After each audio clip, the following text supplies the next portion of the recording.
The Giver. Chapter 16. Jonas did not want to go back.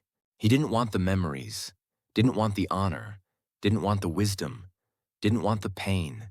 He wanted his childhood again, his scraped knees and ball games. He sat in his dwelling alone, watching through the window, seeing children at play, citizens bicycling home from uneventful days at work, ordinary lives free of anguish because he had been selected, as others before him had, to bear their burden. But the choice was not his. He returned each day to the annex room. The Giver was gentle with him for many days, following the terrible shared memory of war. There are so many good memories, the Giver reminded Jonas. And it was true. By now Jonas had experienced countless bits of happiness, things he had never known of before. He had seen a birthday party, with one child singled out and celebrated on his day, so that now he understood the joy of being an individual, special and unique and proud.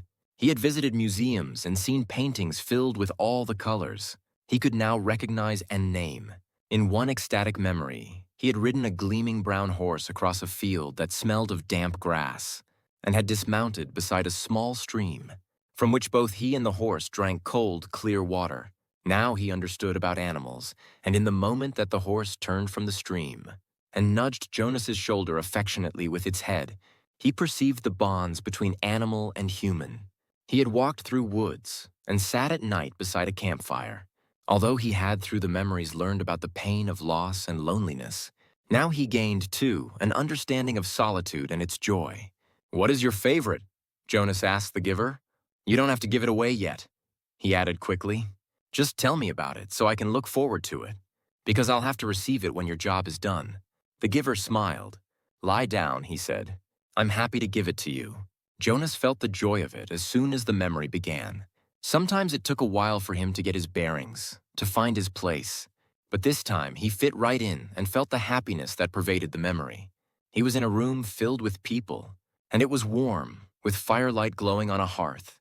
He could see through a window that outside it was night and snowing.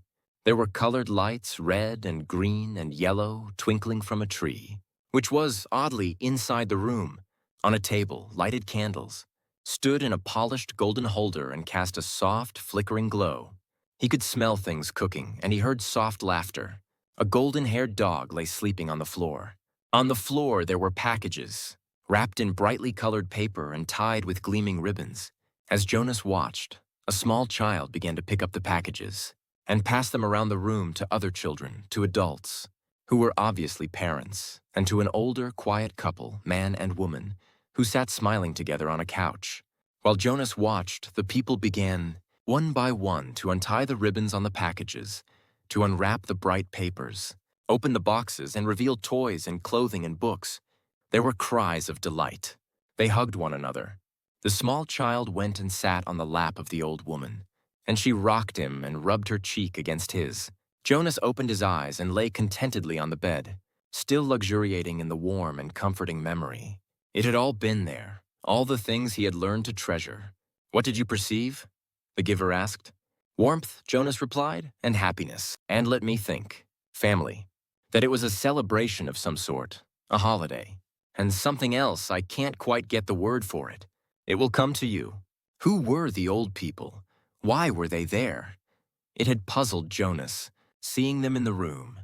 The old of the community did not ever leave their special place, the house of the old, where they were so well cared for and respected. They were called grandparents. Grandparents? Grandparents. It meant parents of the parents long ago. Back and back and back? Jonas began to laugh. So actually, there could be parents of the parents of the parents of the parents? The Giver laughed too. That's right. It's a little like looking at yourself, looking in a mirror, looking at yourself, looking in a mirror. Jonas frowned. But my parents must have had parents. I never thought about it before. Who are my parents of the parents? Where are they? You could go look in the Hall of Open Records. You'd find the names. But think, son, if you apply for children, then who will be their parents of the parents? Who will be their grandparents? My mother and father, of course. And where will they be? Jonas thought.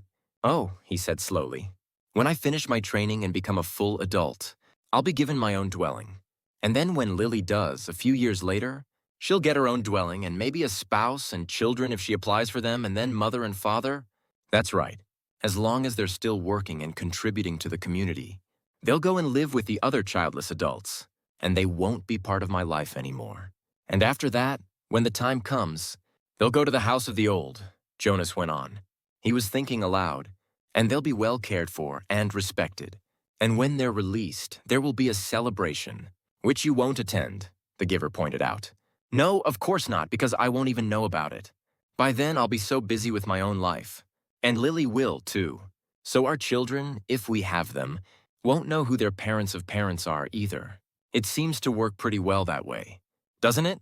The way we do it in our community? Jonas asked. I just didn't realize there was any other way until I received that memory. It works, the giver agreed. Jonas hesitated. I certainly like the memory, though. I can see why it's your favorite. I couldn't quite get the word for the whole feeling of it.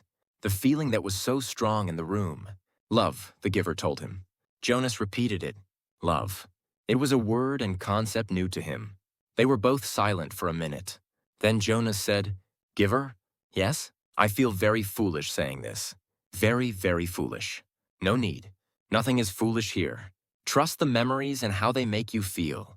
Well, Jonas said, looking at the floor, I know you don't have the memory anymore, because you gave it to me, so maybe you won't understand this.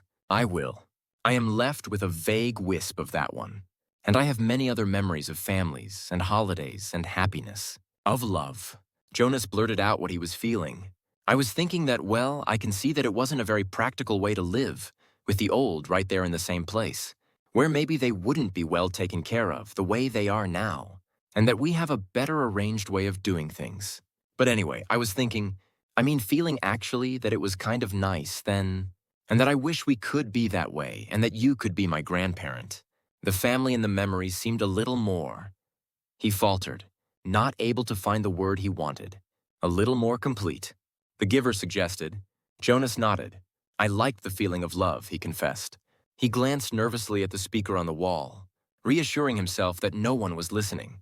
I wish we still had that, he whispered. Of course, he added quickly. I do understand that it wouldn't work very well, and that it's much better to be organized the way we are now. I can see that it was a dangerous way to live. What do you mean? Jonas hesitated. He wasn't certain, really, what he had meant. He could feel that there was risk involved, though he wasn't sure how. Well, he said finally, grasping for an explanation, they had fire right there in that room. There was a fire burning in the fireplace, and there were candles on a table. I can certainly see why those things were outlawed. Still, he said slowly, almost to himself, I did like the light they made, and the warmth. Father? Mother? Jonas asked tentatively after the evening meal. I have a question I want to ask you. What is it, Jonas? His father asked. He made himself say the words, though he felt flushed with embarrassment. He had rehearsed them in his mind all the way home from the annex. Do you love me? There was an awkward silence for a moment. Then father gave a little chuckle. Jonas, you of all people. Precision of language, please. What do you mean? Jonas asked. Amusement was not at all what he had anticipated. Your father means that you used a very generalized word, so meaningless that it's become almost obsolete. His mother explained carefully. Jonas stared at them. Meaningless? He had never before felt anything as meaningful as the memory. And of course, our community can't function smoothly if people don't use precise language. You could ask, do you enjoy me? The answer is yes, his mother said. Or, his father suggested, do you take pride in my accomplishments? And the answer is wholeheartedly yes. Do you understand why it's inappropriate to use a word? Like love? Mother asked. Jonas nodded. Yes, thank you, I do, he replied slowly. It was his first lie to his parents. Gabriel, Jonas whispered that night to the new child. The crib was in his room again. After Gabe had slept soundly in Jonas's room for 4 nights, his parents had pronounced the experiment a success and Jonas a hero. Gabriel was growing rapidly now, crawling and giggling across the room and pulling himself up to stand. He could be upgraded in the nurturing center, Father said happily, now that he slept.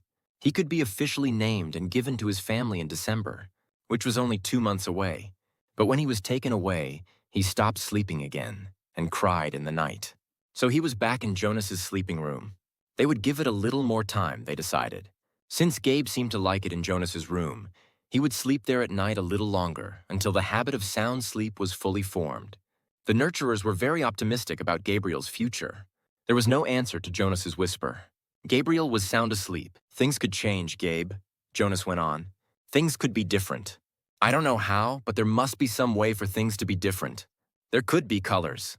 And grandparents, he added, staring through the dimness toward the ceiling of his sleeping room. And everybody would have the memories. You know about memories, he whispered, turning toward the crib. Gabriel's breathing was even and deep.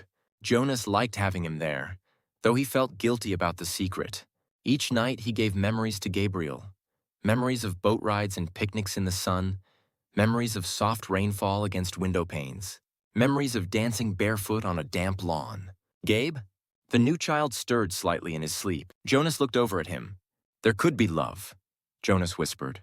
The next morning, for the first time, Jonas did not take his pill. Something within him, something that had grown there through the memories, told him to throw the pill away.